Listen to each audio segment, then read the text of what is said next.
Assalamualaikum warahmatullahi wabarakatuh. Kembali lagi di channel Radio Horor. Untuk kisah kali ini masih ada sebuah cerita dari tulisannya Bang Esot. Dan untuk kisah yang akan saya bawakan kali ini, sebuah kisah yang berjudul Santet Kolong Wewe. Dan sebelum kita lanjut ke ceritanya, tekan dulu tombol like video ini dan jangan lupa tekan juga tombol subscribe channel ini.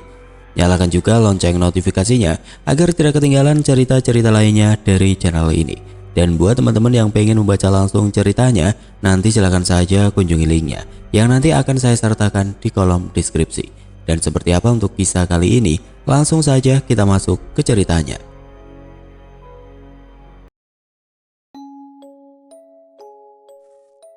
Aku menyeruput bibir cangkir berisi kopi hangat. Aroma kopi robusta semerbak begitu nikmat. Setelah keseruput, aku meletakkan cangkir itu ke meja dengan hati-hati. Ini salah satu caraku untuk sedikit menenangkan rasa kalut yang baru beberapa menit ini bertengger di otakku. Pada pagi, akhir pekan ini, aku berdiskusi dengan dua orang dari teman ekspedisi mistis, Ahmad dan Yogi. Kita bakal berangkat besok sore dari Cibubur dan akan pakai jalur alternatif untuk menuju ke arah rumah Pak Buana, kataku memulai diskusi.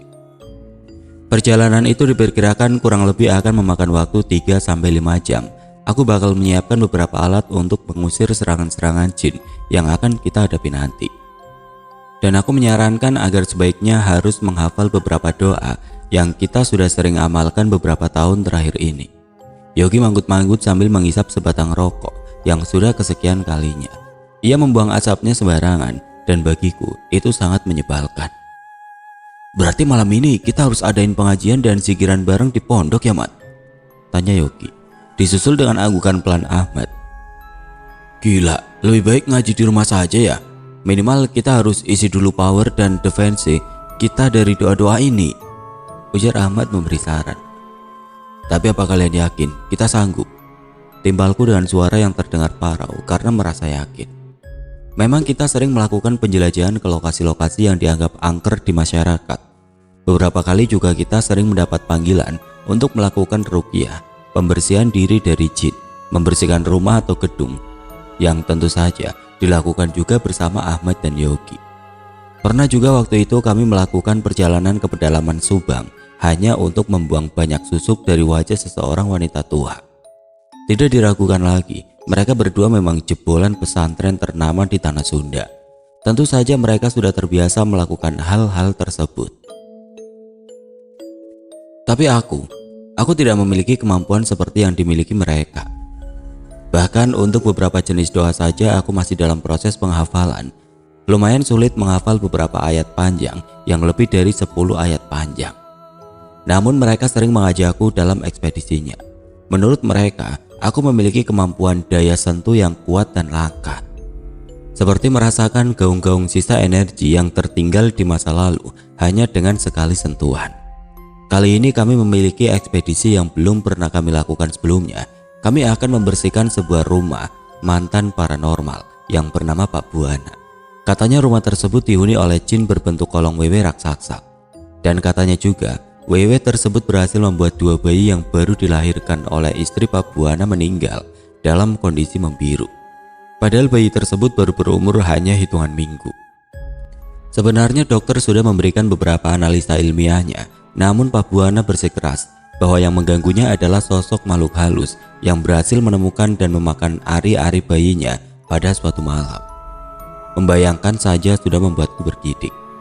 Yakin dong, jangan lupa, tidak ada kekuatan yang lebih hebat daripada kekuatan Tuhan Yang Maha Esa. Jawaban Ahmad mengusir semua keraguanku. Aku sedikit lebih berani kali ini. Kita lihat, apakah keberanian ini masih akan terus bertahan hingga esok hari atau tidak. Tapi masalahnya kalian gak merasa ada yang ganjil. Pak Buana ini mantan paranormal loh. Seharusnya dia bisa saja mengatasi masalah sendiri, ya gak sih? Kali ini suaraku terdengar lebih lantang. Nah, itu juga yang sebenarnya aku bingung. Dia cuma bilang sudah berhenti dan bertobat dari praktek perdukunan setelah menikah, timbal Ahmad. Coba kita lihat besok dah, Yogi menjawab seadanya sambil menggaruk tengkuknya yang sepertinya tidak gatal. Kami melanjutkan obrolan-obrolan ringan untuk mencairkan suasana. Tidak lama berselang, kami pun bersiap melakukan perjalanan. Cukup melelahkan, bokongku terasa panas dan kram karena jok motor Yogi yang terasa keras seperti batu bata. Ditambah lagi dengan kondisi jalanan pedesaan yang berbatu. Di depan motor kami, Ahmad dan Rudi memimpin dengan lincah.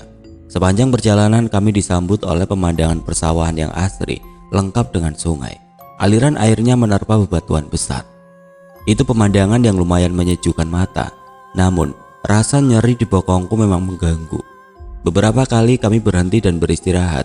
Kami sempat tersesat beberapa kali dan bertanya dengan penduduk sekitar terkait alamat yang diberikan Pak Buana. Namun kami pun akhirnya sampai juga. Benar saja, rumahnya berada di ujung gang sempit. Kanan kirinya terdapat pepohonan pinus dan semak-semak tinggi. Rumah itu tidak terlalu besar, namun halaman depannya sepertinya cukup menampung beberapa motor dan mobil besar. Temboknya yang bercat putih telah kusam. Beberapa bagian sisinya masih menggunakan anyaman bambu. Di depan daun pintu sudah berdiri seorang pria parubaya. Ia berbadan sedikit gempal. Aku taksir usianya sekitar 40-an tahun. Ia menggunakan udeng bermotif coklat di kepalanya, namun kerutan halus yang sudah tampak bergurat di keningnya tetap terlihat. Adalah Pak Buana. Ia mengenakan kaos putih lusuh bertuliskan nama partai. Ia lalu melemparkan senyum hangat ke kami. Akhirnya datang juga. Mari masuk ke gubuk saya. Kita makan bersama dulu. Gimana perjalanan ke sini? Sapanya ramah sambil menyalami kami satu persatu. Kami membuka sepatu dan jaket yang kami kenakan, lalu masuk. Di ruangan depan yang lantainya yang bersemen hanya dilapisi tikar bambu lipat. Tikar tersebut tidak menutupi semua bagian lantai. Di atasnya sudah dihidangkan beberapa makanan sederhana yang ditutupi dengan tudung saji kecil. Dari sela-sela tudung saji itu terlihat samar-samar tempe goreng, sayur kangkung, sambal, dan kerupuk udang. Ada juga kendi dan beberapa gelas di sana. Efek perjalanan panjang benar-benar membuatku tidak sabar untuk melahapnya. Ayo diminum dulu, terus langsung makan. Pasti kalian capek banget kan? Pak Buana kemudian berteriak, mengabarkan kepada istrinya yang belum terlihat bahwa kami telah tiba di rumahnya. Mbak, anak-anak Esmi sudah datang nih, tolong siapin piringnya dulu ya. Nampaknya ia sangat bersemangat menyambut kami. Hal tersebut membuatku sedikit tidak enak hati, mengingat duka yang pernah terjadi di keluarga ini. Istrinya keluar dari dapur sambil membawa sepiring ikan goreng tambahan untuk kita nikmati. Ia menggunakan kerudung berwarna biru muda menyala. Itu cukup kontras dengan wajahnya yang terlihat lemas dan pucat. Kantung matanya terlihat berat, namun masih berusaha menyuguhkan kami dengan senyum terbaiknya. Kami berbincang-bincang sambil melahap makanan yang disajikan Pak Buana dan istrinya. Terlihat dengan jelas Pak Buana sudah tidak sabar dengan hal yang akan kami lakukan. Jujur saja, saya kaget melihat kalian. Ternyata masih sangat muda-muda. Paling tua umur berapa? Aku, Ahmad, dan Rudi pun kompak menunjuk ke Yogi. Hal itu membuatnya berhenti mengunyah makanan yang penuh di mulutnya. Saya Pak, umur 29 tahun. Walah, jadi yang lain juga masih 20-an?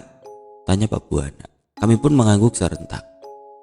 Bukan sebuah hal baru ketika kami dihadapkan dengan orang yang tidak percaya bahwa kami masih muda dalam menjalankan hal-hal mistis seperti ini. Salah satunya Pak Buana ini. Ia lalu membuang nafas dalam dan memulai pembicaraan yang serius. Baiklah, jadi begini.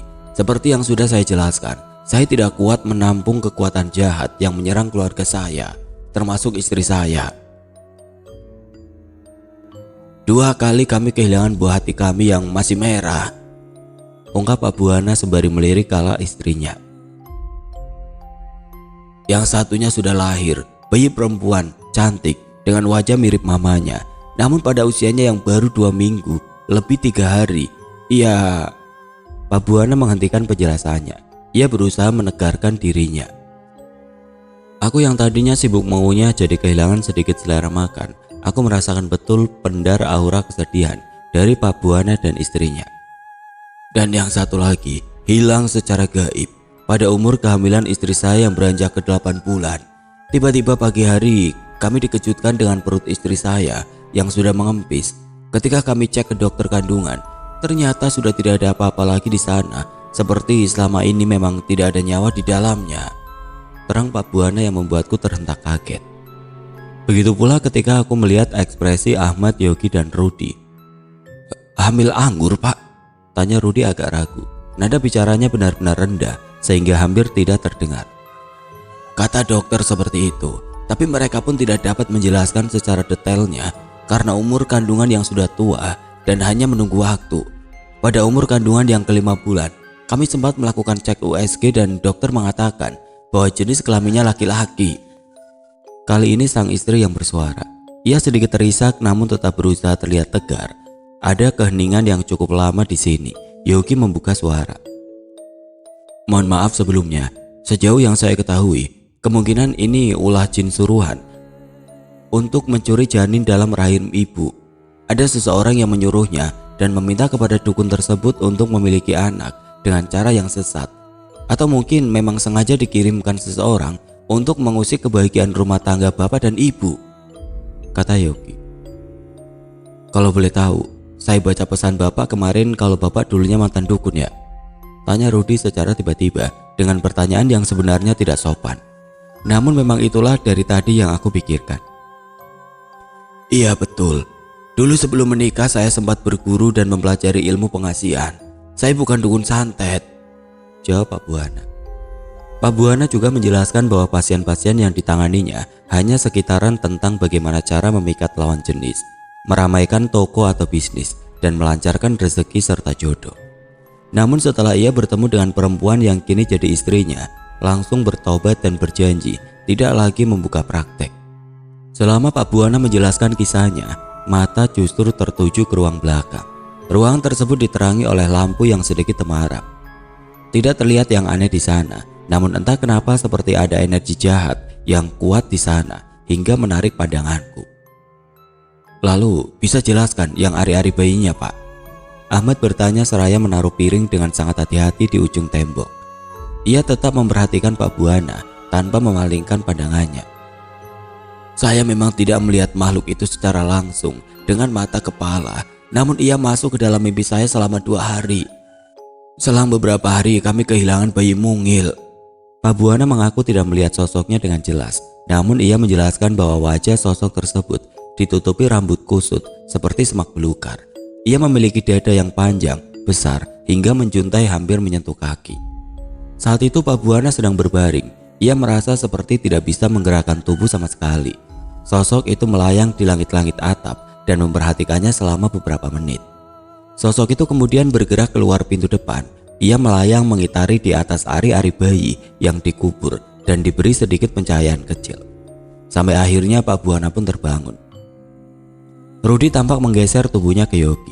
Ia seperti bergidik karena duduk tepat membelakangi pintu masuk rumah ini. Istri Pak Buana yang sebelumnya hanya diam pun turut bicara. Ia mengaku pernah melihat ular hitam seperti kobra saat usia kandungannya masih 3 bulan. Ular itu selama 2 minggu terus hadir di depan pintu masuk. Padahal setiap hari selalu istri Pak Buana menaburkan garam. Namun ular itu tidak pernah masuk, hanya berdiri mematung seperti hendak mematuk saya, ujar istri Pak Buana. Jemarinya yang kokoh mencengkram gagang teko berisi teh panas, lalu menuangkan isinya ke dalam gelas kami secara bergantian. "Diminum dulu ya biar nggak seret. Kalau sudah selesai, kalian gantian jelaskan pada kami bantuan apa yang bisa kalian berikan dan apa saja yang harus dilakukan." "Bu, maaf kalau lancang. Saya boleh pegang perut ibu?" Entah mengapa terbesit di pikiranku ingin sekali memegang perutnya. Mungkin ada sedikit petunjuk di sana. Si ibu dengan sedikit kaku mencondongkan tubuhnya ke arahku dan membiarkan aku memegang sedikit perutnya. Aku menempelkan telapak tanganku ke perutnya yang terasa hangat dan segera melepaskannya. "Ibu hamil lagi?" Aku merasakan lemas di sekujur tubuh. Ia menunduk sedih sambil mengusap perutnya. "Baru berusia 1 bulan, saya tidak ingin kehilangan lagi yang satu ini. Bertahun-tahun kami berharap memiliki momongan. Tolong kami, Nak." Dan si ibu membenamkan wajahnya ke lengan gempal Pak Buana. "Gangguan mistis sudah mulai menghantui kami kembali. Seolah-olah mereka tahu bahwa istri saya sedang mengandung lagi. Terkadang hadir di atas jam 9 malam atau jam 2 dini hari. Beberapa hari lalu, istri saya seperti kesurupan, tertawa sendiri atau menangis sambil menunjuk ke arah halaman depan. Namun, Ia tidak pernah menyadari hal tersebut. Ia seperti di bawah pengaruh sesuatu yang jahat. Saya tidak ingin terjadi apapun lagi dengan istri saya atau calon anak kami.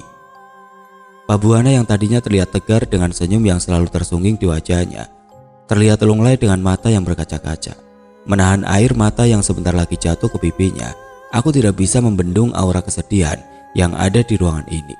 Semua terdiam dan saling bertatapan satu sama lain. Kami berusaha semampu kami, Pak, Bu. Suara Ahmad sedikit serak, namun makin terdengar lebih nyaring. Namun percayalah, bukan kami yang akan membantu Bapak dan Ibu, tapi kuasa Tuhan. Tidak akan ada sesuatu yang terjadi jika bukan karena ridhonya. Jadi, gantungkanlah harapan kepadanya. Sementara kami akan berikhtiar untuk Bapak dan Ibu. Bantu kami dengan doa. Malam ini, kami akan melaksanakan tugas kami. Aku tahu ini akan jadi malam yang sangat panjang dan melelahkan. Namun tidak pernah aku sebergairah ini karena tujuannya membantu suami istri yang sangat merindukan keturunan dan sedang dikelilingi oleh energi jahat di sekitarnya. Benar, kalian gak apa-apa ditinggal. Mungkin itu sudah pertanyaan yang lebih dari 3 kali keluar dari mulut Pak Buana.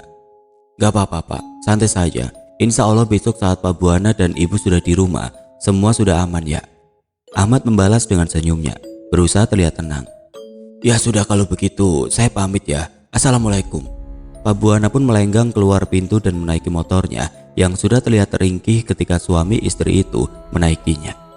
Entah kenapa Pak Buana lebih memilih untuk bermalam di tempat saudaranya yang terletak di desa lain yang berjarak sekitar 1 jam dari sini. Katanya, istrinya takut terjadi sesuatu nanti malam saat kita melakukan pengusiran. Jadi kita mulai dari mana? Rudi bertanya. Kita sholat maghrib berjamaah tepat di ruang tengah. Dan kita ngaji bersama baca Al-Baqarah sampai waktu Isya tiba. Lebih baik ambil wudhu saja dulu sekarang. Paling 10 menitan lagi azan. Yogi menjawab dengan percaya diri dan hanya dengan mendengar nada bicara Yogi membuat rasa takutku sedikit luntur. Sepertinya aku harus belajar lagi untuk bisa punya keberanian seperti dia. Ya udah, aku ambil wudhu duluan kalau gitu. Aku berdiri dari situ dan melangkahkan kaki ke ruang belakang, kamar mandi yang tadi sudah ditunjukkan oleh Pak Buana.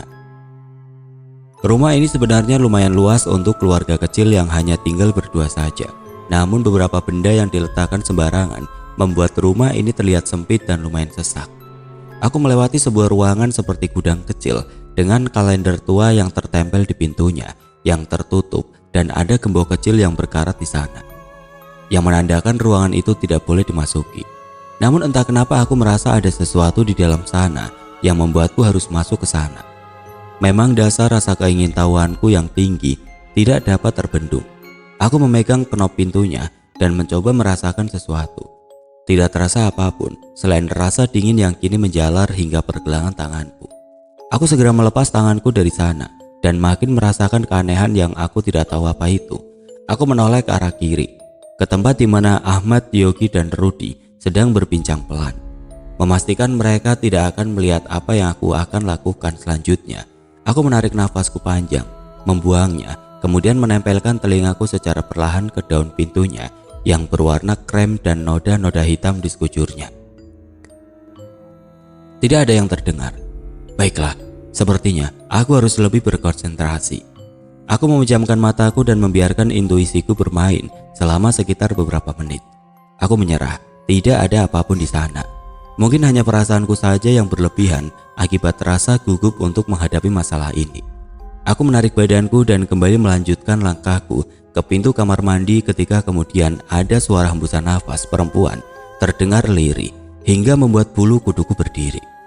Batinku tepat sekali, memang ada sesuatu di sana, di rumah ini. Suara itu menghilang dalam beberapa detik dan saat ini hanya adzan sudah mulai berkumandang dari kejauhan. Lah, Gia, belum wudhu dari tadi. Rudi tiba-tiba datang, mengernyitkan dahinya dan memandangku aneh, melihatku berdiri tegak di depan pintu kamar mandi dengan wajah tegang. Iya Rud, ini mau wudhu. Aku bergegas masuk ke kamar mandi dan berwudhu, meninggalkan Rudi dengan raut kebingungan. Aku tahu, dia pasti mengerti ada sesuatu yang sedang aku rasakan saat ini. Namun kami sama-sama tahu bahwa belum waktunya untuk membahasnya. Kami harus melaksanakan sholat agar kami sama-sama tenang dan sama-sama kuat. Setelah selesai sholat maghrib dan isya, kami sibuk dengan lantunan ayat suci Al-Quran yang menggema di dalam rumah ini. Dengan cahaya lampu yang seminimal mungkin, kami terus-menerus membaca salah satu surah Al-Quran dengan lantang. Hingga saat pukul 9 malam, keanehan demi keanehan terus terjadi. Kami saling menatap dan dalam hati berkata, apapun yang terjadi di rumah ini, tidak ada pilihan lain selain menghadapinya. Tujuan kami baik, ingin menolong sesama manusia, oleh karena itu kami yakin kalau Tuhan akan menjaga kami dari makhluk jahat yang mungkin sedang mengincar kami. Perlahan aura rumah ini mulai berubah jadi lebih muram. Aku bisa merasakan ada kekuatan magis yang mulai merundungi. Sepertinya mereka tidak senang dengan kehadiran kami dan ingin kami keluar. Tapi tidak satupun dari kami gentar dan mengangkatkan kaki dari rumah ini. Aku membatin dalam hati, kalau cuma gangguan begini tidak ada pengaruhnya. Suara benda jatuh mengejutkan kami. Benda itu berasal dari arah belakang, yang sepertinya dari arah dapur. Aku dan Rudy menghampiri sumber suara. Ahmad dan Yogi tidak menghentikan lantunan ayatnya. Benar saja, panci kecil, beberapa sendok makan sudah tergeletak di lantai. Dan rumah ini banyak tikus ternyata ya. Rudy berdecak kesal dan berusaha menjernihkan pikirannya dengan hal yang lebih logis. Aku tertawa kecil. Yakin ada tikus sebesar balita? Bukan untuk menakut-nakuti Rudy, aku memang melihat ada sekelebat bayangan seperti anak kecil yang melintas dan kabur saat kami, aku dan Rudy, masuk ke dapur. Oh ya udah, berarti bukan tikus ya yang jatuhin tadi, tapi setan. Untung aku slow orangnya. Rudy membalikkan tubuhnya dan berusaha sesantai mungkin, padahal aku tahu persis keringat di dahinya sudah sebesar biji jagung. Ada apa di sini, Kia? Tiba-tiba saja Yogi sudah di belakang kami. Penampakan anak kecil, hanya bayangan tipis saja, tidak berbahaya. Tapi harus tetap diusir. Ini Kia, tolong percikan air ini ke sekitar dapur sambil bacakan ayat seperti biasanya. Rudy, bantu aku untuk mengembatasi sekitaran dapur dengan garam hitam ini.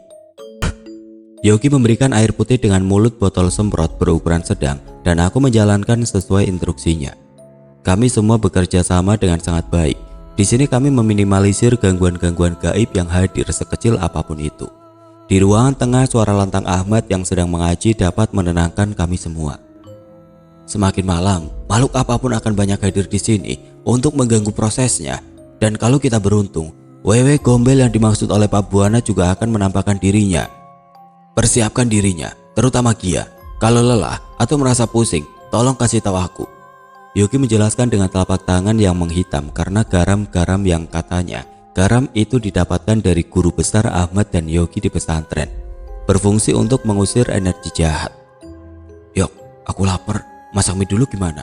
Ngusir setan kayaknya gak baik kalau perut keroncongan. Kita terakhir makan siang tadi loh, pas sampai. Rudy sekarang menggeratak lemari kecil yang di depannya tadi habis ia batasi dengan garam dan menemukan beberapa bungkus mie instan. Ide bagus Ruth, aku yang masakin ya, kalian lanjutin aja dulu. Aku meletakkan botol air tadi di dekat lemari piring, kemudian mencuci panci kecil yang terjatuh tadi, mengisinya dengan air mentah dan menyalakan kompor. Tepat pukul 11 malam, udara semakin dingin. Tidak ada penerangan apapun lagi kecuali lilin kecil di depan kami masing-masing. Perut yang tadi sudah terisi lumayan memberikan kami sedikit energi lebih untuk melanjutkan ritual pengusiran. Kali ini kami berempat sudah terpencar, kecuali aku dan Rudy. Ahmad dan Yogi sudah melakukan pembacaan ayat pengusir jin di masing-masing ruangan. Ahmad masih bertahan di ruangan tengah, Yogi di kamar Pak Buana dan istrinya. Aku dan Rudy di perbatasan menuju ruang belakang, dekat dengan dapur dan kamar mandi. Kami semua diserang oleh keheningan. Tidak ada yang bersuara dan terdengar kecuali lantunan ayat khusus pengusiran jin. Aku memang tidak hafal dengan ayat-ayat yang dibacakan oleh mereka. Begitu juga dengan Rudy, tapi aku salut dengan kegigihan yang berusaha berkonsentrasi. Meskipun dengan rasa takut yang terasa jelas dan terus berkomat-kamit membaca buku catatan kecilnya sambil membaca ayat tersebut berulang-ulang. Aku memejamkan mata dan mengerjapkannya berkali-kali. Yang terlihat hanya suasana hitam pekat rumah itu dengan sedikit pencahayaan lilin kecil di depan kami. Ketika aku menajamkan pendengaranku, aku mendengar lagi hembusan napas wanita itu. Hembusan yang sama seperti saat maghrib tadi, aku mau berwudu. Aku membuka mataku. dan melihat sesuatu yang berkelebat berdiri tepat di depan pintu gudang yang tadi aku ingin masuki. "Ruth, ada sesuatu di dalam kamar itu." Aku berbisik pelan kepada Rudy dan menuju ke arah pintu yang aku maksud. "Serius, Gia? Apa yang kamu lihat?" Rudy menjawab dengan bisikan yang tidak kalah pelannya. "Brak, brak, brak." Astagfirullah, apa itu? Sontak saja aku dan Rudy berdiri dan segera berlari menghampiri suara riuh dari banyak barang yang terjatuh di dalam ruangan itu, yang tidak terlalu jauh dari tempat kami duduk, disusul oleh Ahmad dan Yogi dari belakang. Dalam kegelapan kami semua saling memandangi pintu itu dan Yogi memegang knop pintu itu terlebih dahulu. Padahal yang paling duluan ke depan pintu adalah aku dan Rudy. Kami berdua belum ada keberanian sebesar itu untuk menyentuh pintu itu. "Pintu ini dikunci dan digembok. Gimana kita bisa bukanya?" Yogi menggujang-gujangkan gembok kecil berkarat itu, berharap bisa rapuh dan terbuka. "Sesuatu yang dikunci jangan dibuka. Pasti ada alasan kenapa pintu ini dikunci. Yuk, sebaiknya ini jangan dibuka. Fokus kita hanya membersihkan rumah ini dari gangguan jin kafir. Jadi ini udah di luar ranah ki." Brak, brak. Ahmad belum selesai berbicara namun sesuatu di dalam ruangan ini mulai mengamuk kembali. Ahmad membacakan ayat-ayat pengusir jin dan suara-suara itu makin riuh dan kemudian hening. "Gak bisa, Mat. Pintu ini harus dibuka. Siapa tahu semua sumber gangguan letaknya sebenarnya ada di dalam sini." Ahmad bersikeras membuka pintu itu. "Rudy, bantu aku mendobrak pintu ini." Aku berdiri terpatung. Ahmad, Yogi dan Rudy masih sibuk membuka pintu ruangan aneh ini dengan paksaan dan dobrakan. Namun saat ini ada sesuatu di luar, tepat di depan pintu rumah. Badannya lebih besar dari ukuran pintu dan jendela yang berdempetan. Kehadirannya menutupi cahaya bulan yang tadi masuk melalui lubang pintu dan jendela yang dibiarkan terbuka sedikit oleh Ahmad. Ia tidak masuk. Sesuatu menghalanginya. Garam hitam yang ditaburkan di sekeliling depan rumah ini membuat makhluk-makhluk jahat tidak dapat masuk ke dalam selagi kita melakukan ritual pengusiran, dan sepertinya itu membuatnya murka.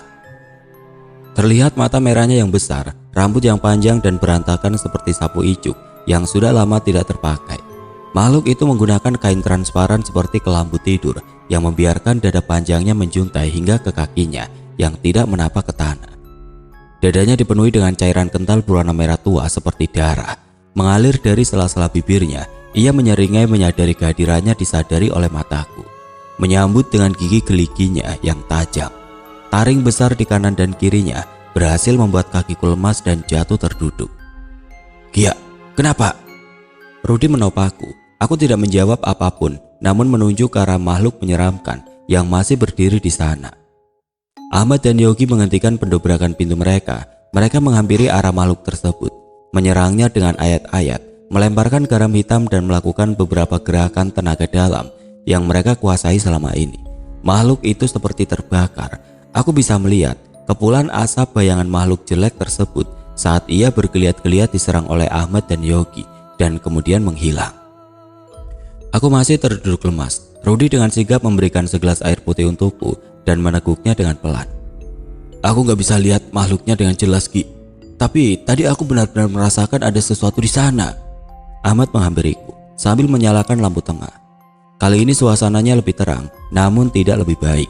Karena kita semua saat ini masih terduduk tepat di depan ruangan misterius yang pintunya masih belum terbuka. Aku juga tidak melihat apapun sama sekali saat melemparkan garam hitam itu ke depan pintu. Namun aku memang melihat bayangan tipis kekelebatan di sana.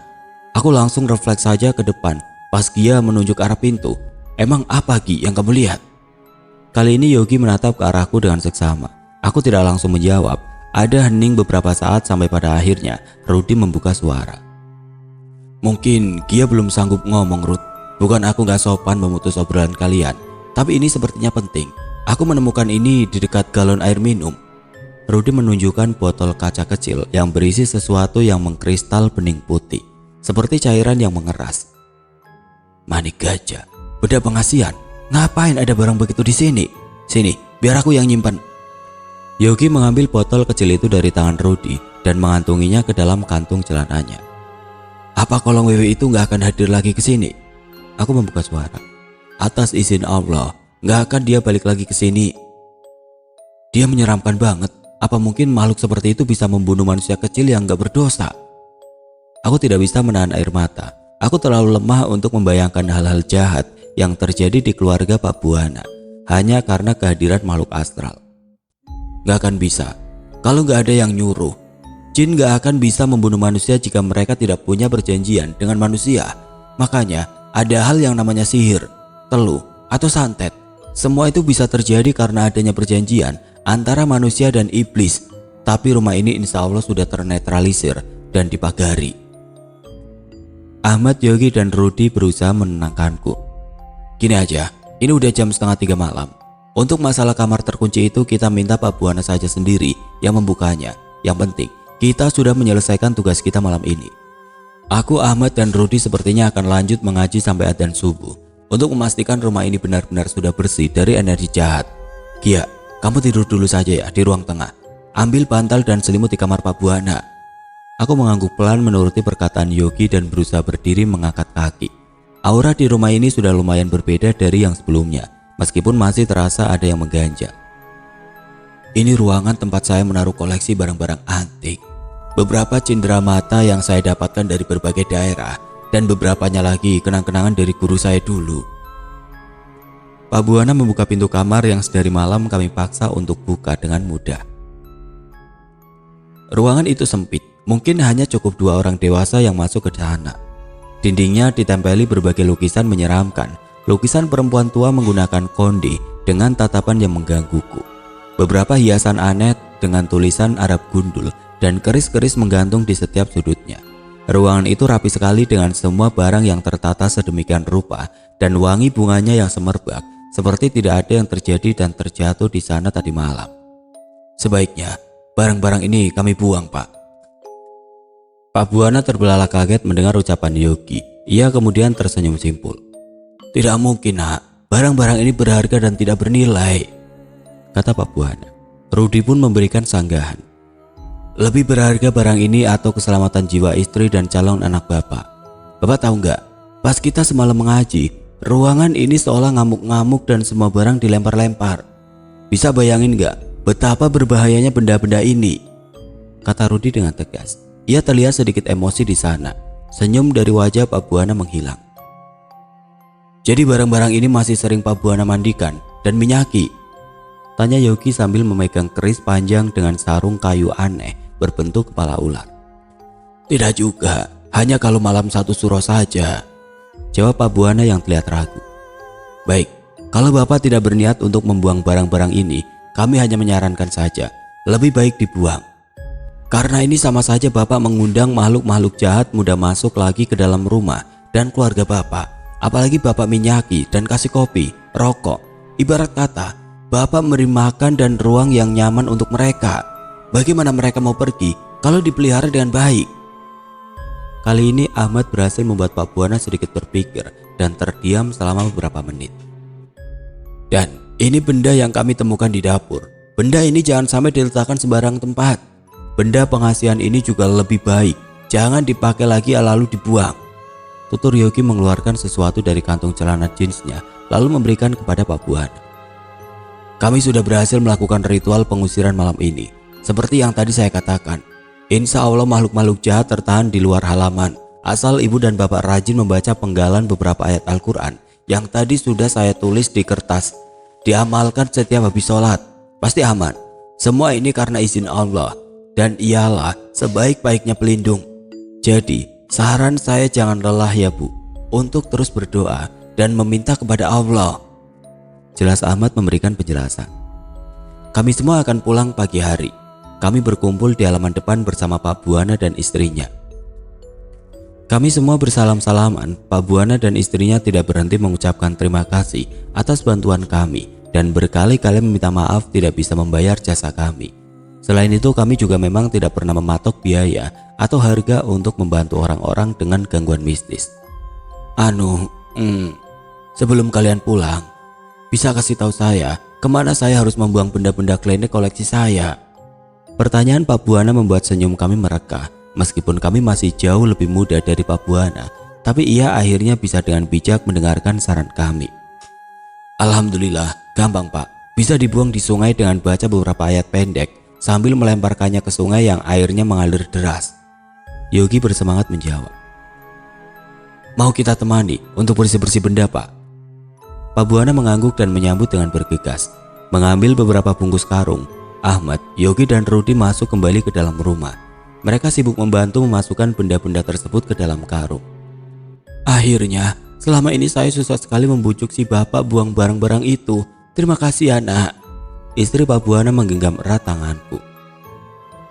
Sama-sama Ibu, kami senang bisa membantu. Semoga dedek bayinya baik-baik saja ya sekarang, Bu. Aku membalas dengan senyum hangat yang lebih hangatnya sinar matahari pagi ini. Kami melangkah pergi dengan perasaan lega dan rasa syukur karena kami masih diberi kesempatan untuk menolong sesama manusia yang tengah dirundung awan gelap.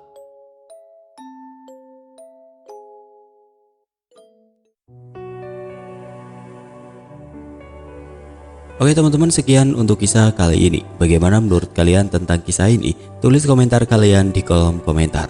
Dan semoga apa yang sudah saya sampaikan dalam kisah ini dapat dijadikan pembelajaran untuk kita semua. Dan buat teman-teman yang baru bergabung, jangan lupa untuk like, komen, share, serta subscribe channel ini. Dan nantikan kisah-kisah horor berikutnya tetap di channel Radio Horor. Wassalamualaikum warahmatullahi wabarakatuh.